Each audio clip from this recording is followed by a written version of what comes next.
the man, the myth, the legend. He is back with a whole new season of Fishing in the Basement. Hope you enjoy.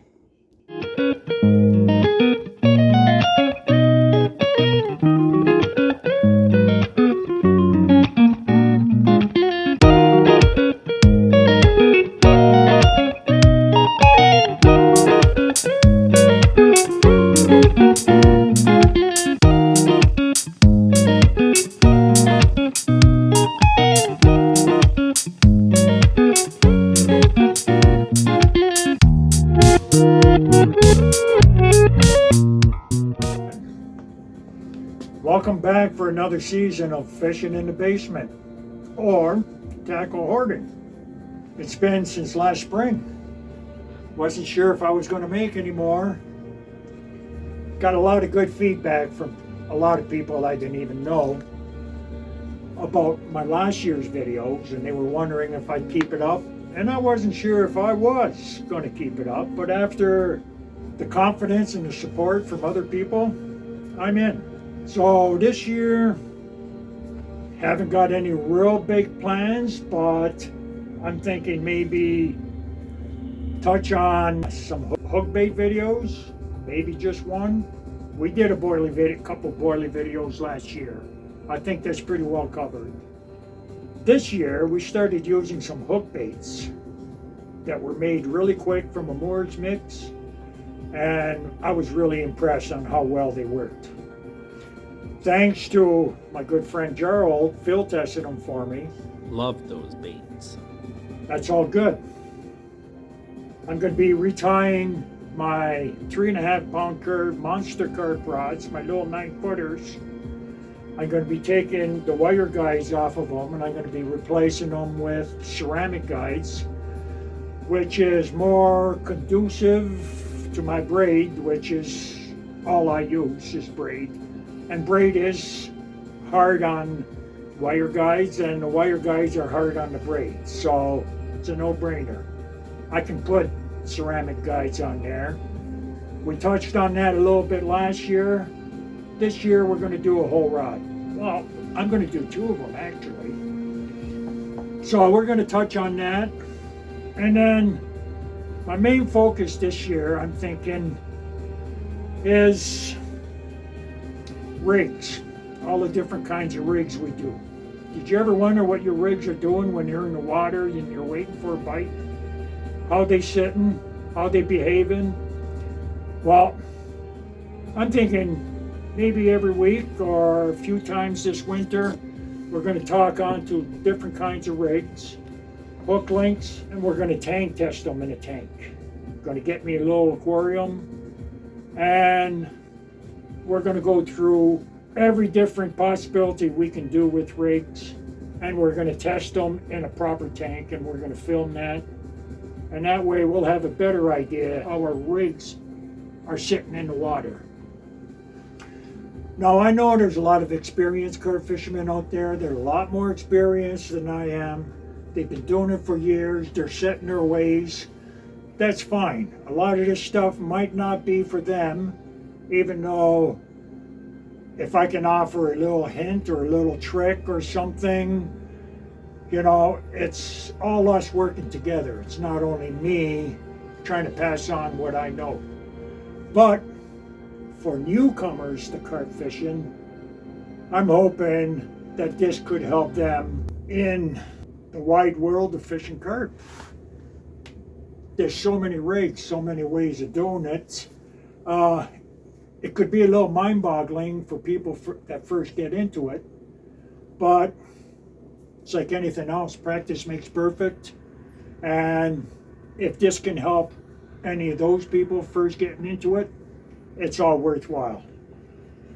So I'd like to start with maybe a recap of our last season, Gerald and I and everybody else I fished with. It was a phenomenal season. Every season seems to be getting better than the last. And, well, it's an evolution. That's the way it should be. So, last year was a year of firsts for me, for so many things, along with the first time making videos. It started as a joke. It started as an excuse for myself and Gerald to get together. Because the previous seasons, we would only see each other during the fishing season. And then during the winter, we wouldn't see each other anymore. And then we'd connect again in the spring. And okay, let's go on and on and on. So last year, we figured just for something to do and just for an excuse to get together. Let's get together every Wednesday during the winter and we'll talk and maybe we'll make videos. Well, lo and behold, how many videos did we make? A lot. We were out of control, just like everything else I do. We were out of control. I mass produce. I'm a hoarder. So we hoarded some videos last year. So this year, well, we're going to do it again. But back to last season. It was the first for videos. It was the first for making hook baits.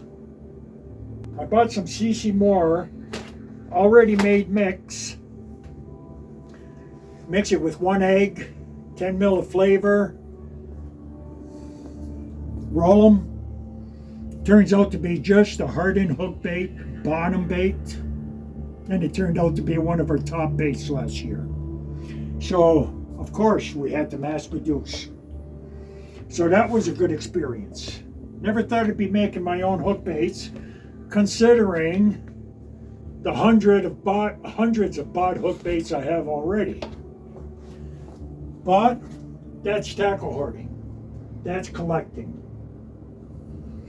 There's a fine line between tackle hoarding, collecting, and using. I just haven't been able to decipher which is which.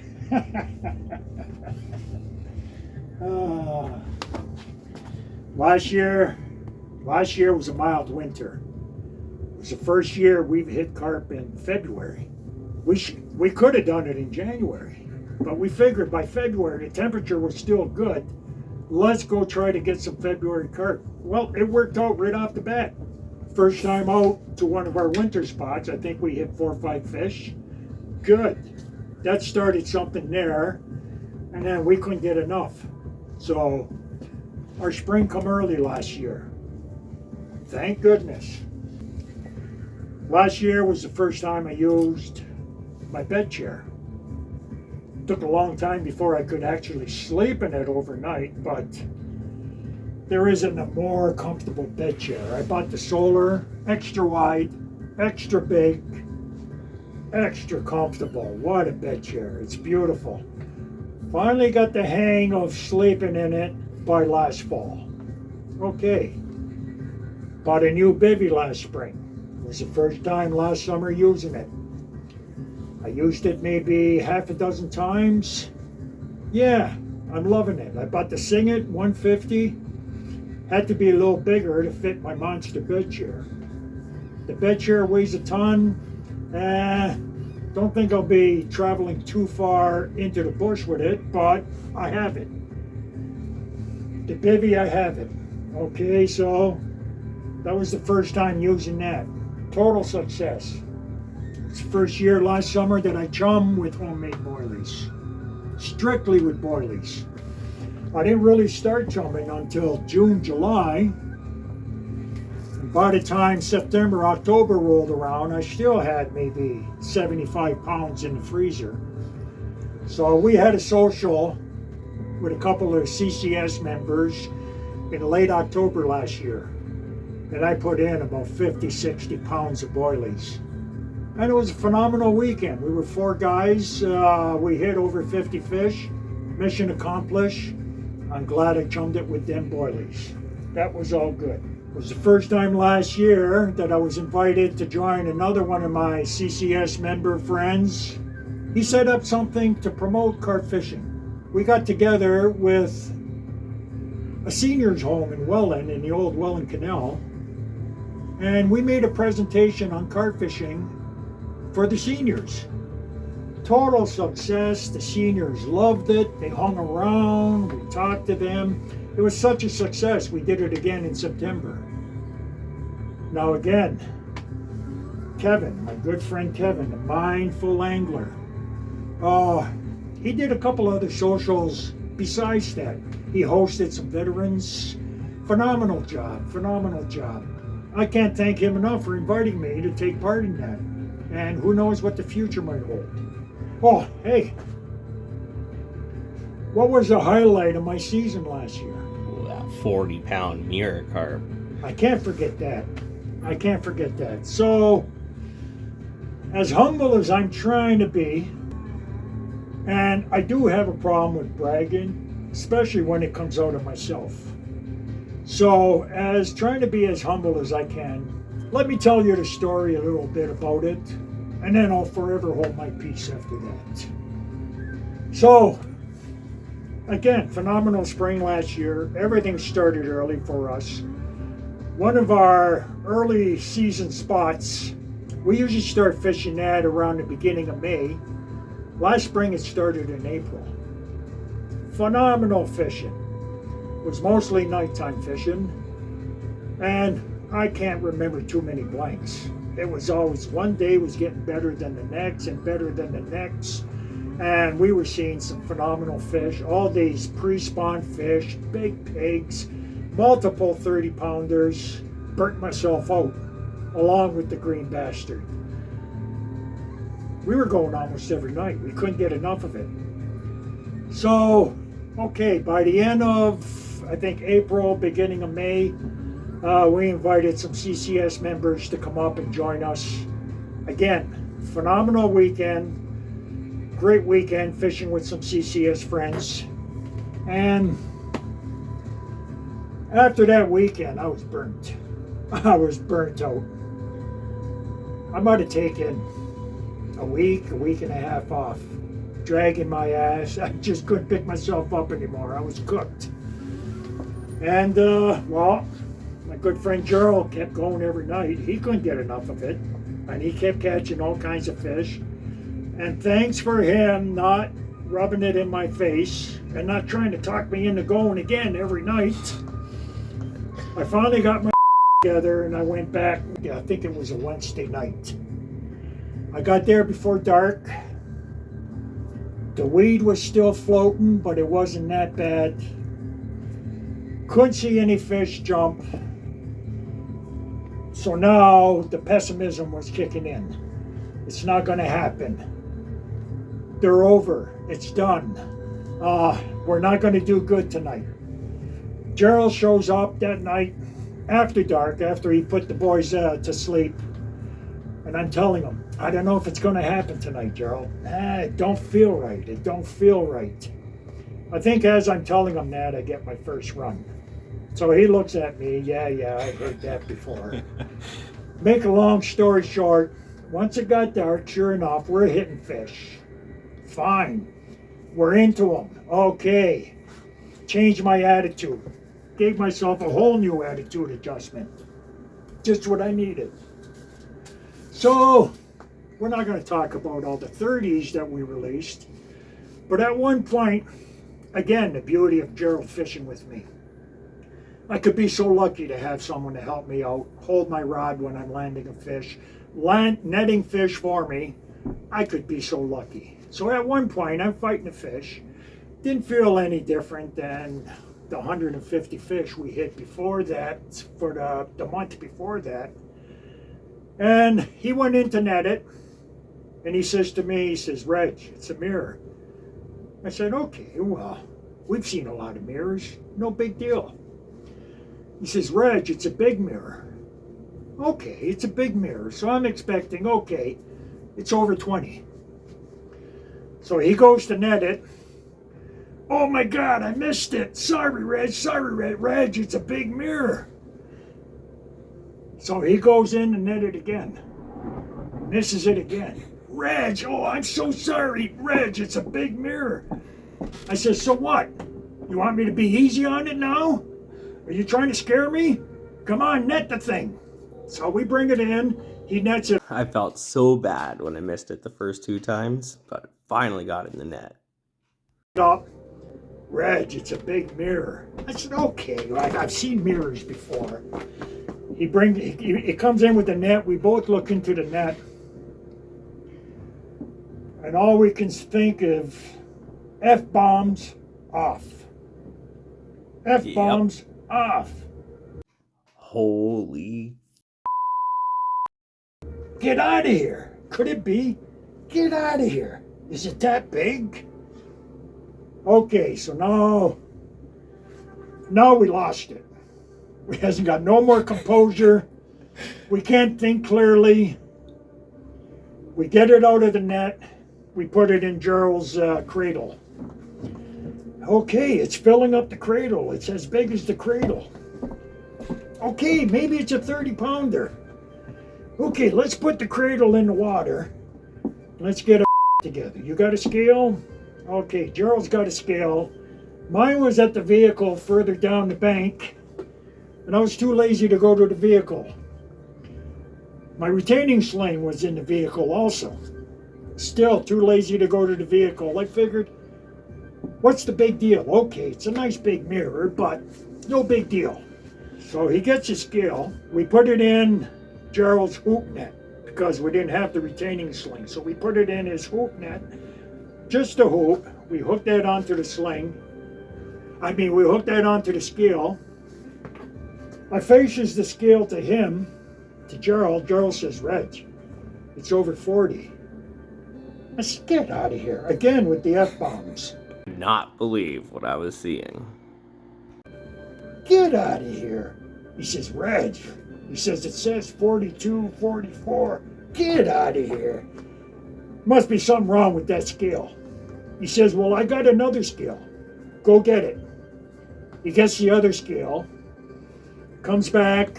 Okay, let's put that scale on. Now I'm looking at it, and it's saying 42. I'm saying, get out of here. Could it be? Well, that's what it was. Yeah. I still can't believe it myself. Tried calling another CCS member, hoping maybe he can come in with his Reuben and tripod, but he was long time sleeping. There was no one else to come around. We kept it in the cradle, half suspended in the water. And then, well, what was left to do? Take pictures. Okay, so we took some pictures on the bank. Yeah, they turned out not bad, but I had my headlamps still on. So I didn't like them pictures. So before releasing it, we brought the cradle into the water and we did a couple water shots. And yeah, I preferred them pictures. They were beautiful. So now what's left to do? Release it. So we took it out of the cradle. We put it back in the water. It sat there upright, but it wasn't going anywhere. It was just upright, not moving, breathing. I gave it a little shake in the tail. Hopefully it would take off. It just sat there. And now that I think of it, and Gerald will probably remember too, after we netted that and we put it in the cradle, it never fought at all. It never squirmed. It never shaked. It never, I don't know. It was, now that I think of it, it was weird how, I don't know, did we baff it out that much? Was it that exhausted? I don't know. We tried keeping it in the water as much as we could for its safety itself. Now this fish was a dinosaur. This fish was a character. This fish had Google eyes, one protruding out a lot more than the other. It had a dent on the side of its head. It wasn't that deep, but it was wide. Boy, was it thick. And now that I think of it, was that a Spondo female? Was that a male that was that big?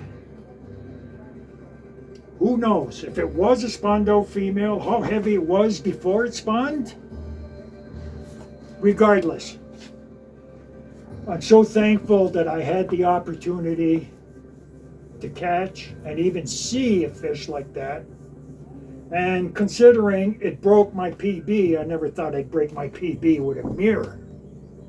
My previous PB was 39 pounds, 12 ounces. And that was over 10 years before that. And I never did call that PB a 40 pounder because I knew it wasn't. It was 39 pounds, 12 ounces. And I always thought to myself, what would a 40-pounder look like? Well, you know, this mirror weighed 40, 42, 44. Okay, we didn't have a Reuben, but it was a 40 plus. Now I know what a 40-pound carp looks like. So, again, so thankful. I'm blessed. I'll never forget that fish. And now it's time I put it to bed and think about the bigger carp that we're going to catch. That night was insane. So happy I was there with Reg, and to get to experience all that. Felt so bad I missed it in the net the first 2 times. Swam back out in the lake. Finally got it in the net. Almost couldn't lift it. So heavy. Put it on the scale. Almost didn't believe what I saw, but backed it up with the second scale, and it definitely was 40-pound plus mirror carp. Insane to get to hold that. Never forget it. She swam back out, went back to her home. Awesome night. Won't ever forget that. So after all that happened, got settled down. Reg ended up going home. Couldn't get enough of it myself, so I went home real quick, restocked on some food and drinks. Went back, and I actually ended up catching my biggest fish of the season that night as well. So, spectacular night. So happy I was there. Can't wait to do it again. I'm real thankful that you were there with me. And I'm glad I wasn't there alone and just have to talk about a likely story. Was it really 40 pounds? And you know, it was weird because after it was all said and done and the weeks went by and the months went by, I kept contradicting myself. Was it really? Could it have been? Maybe it wasn't. Maybe it was bigger. I just got to accept it. I come to the conclusion I got to accept what happened. I could only be thankful. And why question it? It happened. Move on. Like I said, now we're going for bigger. See how she's got a bulbous eye and that kink on the one side? You see the bulbous eye? Yeah.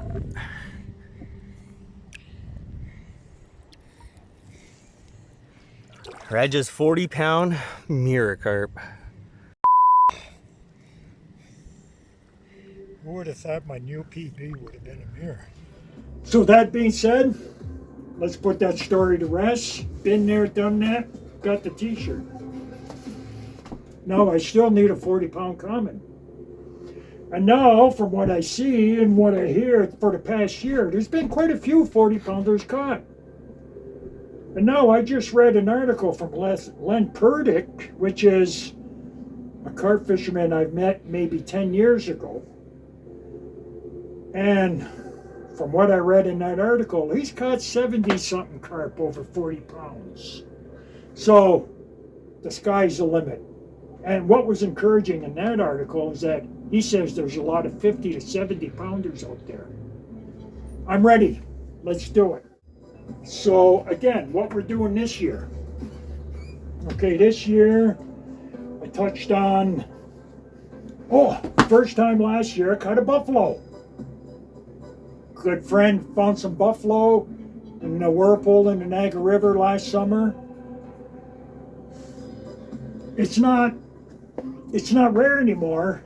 Before this, I have heard of friends catching the odd buffalo here and there. I thought, rare catch, even more rare than a mirror. Well, a friend of mine was going regularly down into the whirlpool, and one day he caught like 4 or 5 buffalo. So I figured, well, here's my chance. So I went down, sure enough, they weren't cooperating, but I did get 1 buffalo. So that was another first from last year. And it turns out, I hear the Americans call them buffalo carp, but actually a buffalo is in the sucker family. Just a bit of useless information here, but a buffalo is in the sucker family, and it's the biggest sucker out there. I want more. I hear they'll grow up to 70, 80 pounds. I'm in. I want one.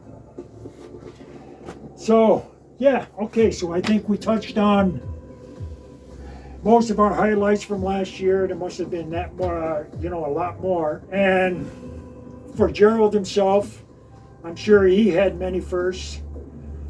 And it's a good thing we did fish together, because he served invaluable for myself for remembering things, because a lot of my thoughts and memories are fleeting thoughts these days. So thank God I've got some younger guys that can help me remember things. Well, on to a new season. I'm thinking, let's do a little quickie video today. We sort of done the boilie thing. I got a new table, a 16 mil. Last year we did all 14. Okay, that'll be 16 mil this year. But I want to share with you guys how easy it is to make hook baits. And there's no better thrill than hitting fish on baits you made yourself. So, with no further ado, let's make some hook baits.